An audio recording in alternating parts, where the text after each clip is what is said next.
अस्सलामु अलैकुम वरहमतुल्लाहि वबरकातुहू। सब स्टूडेंट खैरियत से होंगे, मुझे उम्मीद है। हमारा लेक्चर सीरीज़ हमारी चल रही थी सी प्लस प्लस की। हमारे 6 लेक्चर जो है वो पिछले कंप्लीट हो चुके हैं, जिसके अंदर हमने देखा था कि वेरिएबल क्या होता है, और वेरिएबल के बाद हमने उसकी टाइप्स को भी देखा और उसके रूल्स ऑफ नेमिंग वेरिएबल्स को भी हमने देखा। ठीक है, आज हमने नेक्स्ट हमारा लेक्चर है कीवर्ड, डेलिमिटर्स और स्टेटमेंट टर्मिनेटर, ये किसे कहते हैं, आज हमने उसको पढ़ना है। अगर आपने मेरे पिछले लेक्चर नहीं देखे, ज़ाहिर बात है कि जो पिछले लेक्चर हैं उसको समझना आपके लिए ज़रूरी है, तब ही आपको आगे हर चीज़ समझ आएगी।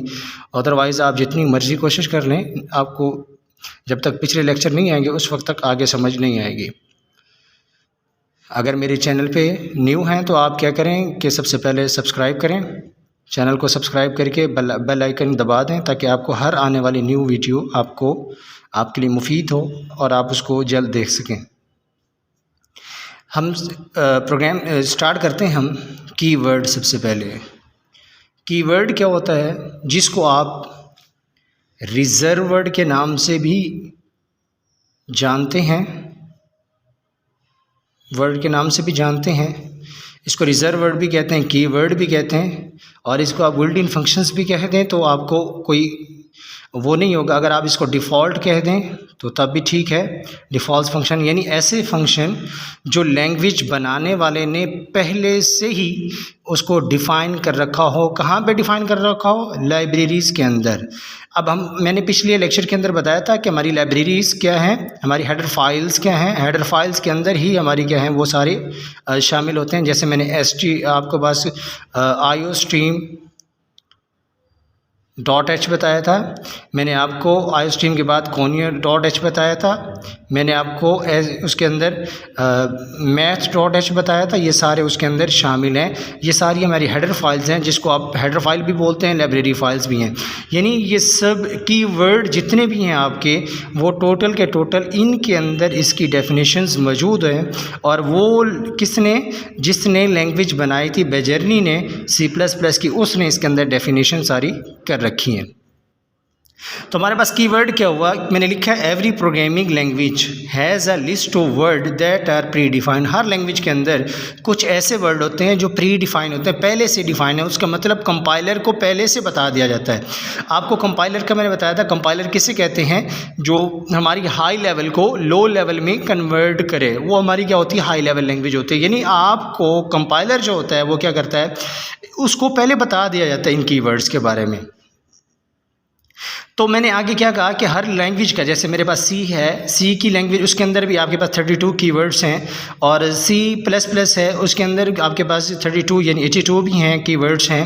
लेकिन each word has its specific meaning already known to the compiler. और हर वर्ड जो इसके अंदर है, फॉर एग्जांपल मैं आपको एक दो कीवर्ड्स के नाम मैंने एग्जांपल के तौर पर लेके, जैसे इंट है, आपने पढ़ा, इफ़ है, एल्स है, ये सारे कीवर्ड हैं।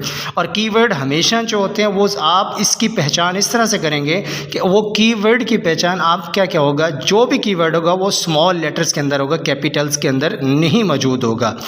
ठीक है, आपने दो बातें कर ली, सुन ली होंगी कि पहला क्या है कि वो कंपाइलर को वो चीज़ कीवर्ड का पता होगा, उसकी डेफिनेशंस का पता होगा। दूसरा क्या है उसके अंदर कि हर लैंग्वेज का अपना ही क्या है, कीवर्ड्स होते हैं। These word are known as, इसको हम रिजर्व वर्ड, अभी मैंने ऊपर बताया रिजर्व वर्ड कहते हैं। अच्छा, उसके बाद क्या, there are different type of keyword in C++ language के अंदर मौजूद हैं। सी हो या C++ उसके अंदर मौजूद होते हैं। The total number of keyword कितने, 32 हैं आपके पास, और C++ के अंदर आपके पास क्या है, 82 हैं। ठीक है, सी लैंग्वेज के अंदर 32 और C++ के अंदर आपके पास 82 कीवर्ड्स हैं। कहीं आपको मेरे ख्याल से 86 भी मिलेंगे। ये सारे कीवर्ड्स हैं जो आपको मौजूद होते हैं। ठीक है, जैसे एग्जांपल मैंने आपको दे दी। इसी तरह से हमारे पास स्ट्रक्ट है, ये भी हमारे पास कीवर्ड है। केस है स्मॉल सी के साथ, ये भी हमारे पास कीवर्ड है।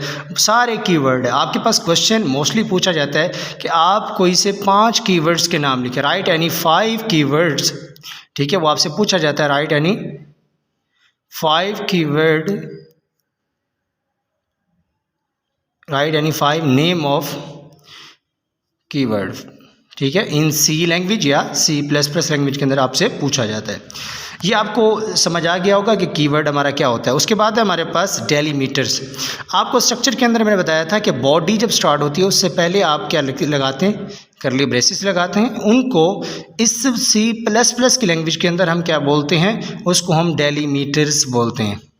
ठीक है, आपको पूछा जाता है कि डेलीमीटर्स क्या हैं, तो आपके जहन में हो ये छोटी सी डेफिनेशन के डेलीमीटर क्या होते हैं, जो ब्रैकेट स्टार्ट हुई और एंड हुई, इसको हम डेलीमीटर कहते हैं। इसके बाद हमारे पास क्या है, स्टेटमेंट टर्मिनेटर। ये छोटी छोटी डेफिनेशन है, आपने इसको ज़रा जहन में रखनी है ताकि आपको आगे काम आए। स्टेटमेंट टर्मिनेटर जिसका सिंबल आपके पास आता है सेमी कोलन, ये सिंबल है जिसको आप सेमी कोलन भी कहते हैं। ठीक है, स्टेटमेंट टर्मिनेटर कहते हैं। ये बॉडी के अंदर, इस डेलीमीटर के अंदर जितनी भी स्टेटमेंट आप लिखते हैं उसके एंड में आप सेमीकोलन ज़रूर लगाते हैं। ठीक है, क्योंकि ये स्टेटमेंट एंड स्टेटमेंट आप कह लें कि ये स्टेटमेंट को एंड यही करता है। अगर आप ये नहीं लगाएंगे, वो जो आपके पास एरर आएगा वो लॉजिकल एरर आपके पास मौजूद होगा, क्योंकि ये आपका स्टेटमेंट एंड कर देगा। उसके बाद आपने क्या करना है, सेमीकोलन लगाना है, तो आपकी स्टेटमेंट एंड हो जाएगी। ठीक है, तो आपका स्टेटमेंट टर्मिनेटर कहाँ लगेगा, जहाँ पे आपका बॉडी के बाद हर स्टेटमेंट के बाद सेमीकोलन लगेगा।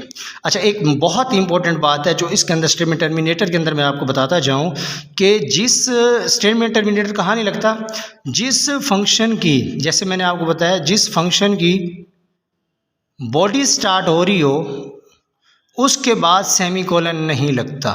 जैसे वाइल है, ठीक है, डू वाइल आगे पढ़ेंगे, या इफ़ है, इसके बाद इसकी बॉडी स्टार्ट होती है तो इसके बाद सेमीकोलन कभी भी नहीं लगता। मैं आपको एग्जांपल देता हूँ, जैसे हम वाइड मेन लगाते हैं, हर फंक्शन के अंदर वाइड मेन हो या इंट मेन लगाते हैं। ठीक है, वाइड मेन लगाएं या इंट मेन लगाएं, इसके बाद इसकी बॉडी स्टार्ट होती है, इस वजह से इसके एंड में सेमीकोलन नहीं लगता। ठीक है, आपने ये बात ज़रा गौर से ये बात समझनी है। अब स्टेटमेंट टर्मिनेटर क्या, statement terminator is the identifier, एक पहचान होती है किसके लिए, कंपाइलर के लिए, कि which identify of end of line. यानी इस स्टेटमेंट टर्मिनेटर का मकसद क्या होता है, कंपाइलर को ये उसके लिए पहचान है कि यहाँ पे मेरी स्टेटमेंट एक क्या है, एंड हो चुकी है। इन सी लैंग्वेज या C++ language semicolon is use है स्टेटमेंट टर्मिनेटर। जैसे मैंने लिखा है कि प्रिंट एफ, या आप लिखें सी आउट, और इधर क्या आएगा, हेलो वर्ल्ड। ठीक है, और एंड में सेमीकोलन आ जाएगा। ये मेरे पास क्या है, स्टेटमेंट टर्मिनेटर। आज हमने देखा कि 3 डेफिनेशंस देखी। हमने क्या किया, कीवर्ड किया। कीवर्ड के अंदर टोटल हमारे पास 32 सी लैंग्वेज के अंदर होते हैं और 82 आपके पास C++ के अंदर मौजूद होते हैं। और कीवर्ड हमारे क्या होते हैं, जिसको हम रिजर्व वर्ड कहते हैं, ये हर लैंग्वेज के अंदर मौजूद रहते हैं। और कंपाइलर इसको कभी भी, कंपाइलर को इसकी डेफिनेशंस का पता चल जाता है। उसके बाद मैंने कुछ एग्जांपल्स लिखी किसकी, कीवर्ड की। उसके बाद डेलीमीटर्स मेरे पास है। डेलीमीटर आपके सामने हैं कि जिस ब्रैकेट बॉडी जो आपके स्टार्ट होती है जिस कर्ली ब्रेसेस से, उसको हम डेलीमीटर्स कहते हैं। उस डेलीमीटर हमें जो मैंने आपको ये सिंबल बना के दिए। उसके बाद हमने स्टेटमेंट टर्मिनेटर पढ़ा। स्टेटमेंट टर्मिनेटर क्या होता है कि उसके अंदर आपकी लाइन, हर बॉडी के बाद जितनी भी लाइनें हैं स्टेटमेंट दी होती है, उसको एंड करने के लिए, यानी कंपाइलर को बताने के लिए कि यहाँ पे स्टेटमेंट एंड हो चुकी है, तो वो उसके लिए हम क्या करते हैं, स्टेटमेंट टर्मिनेटर लगाते हैं, जिसकी एग्जांपल मैंने आपके सामने लिखी है।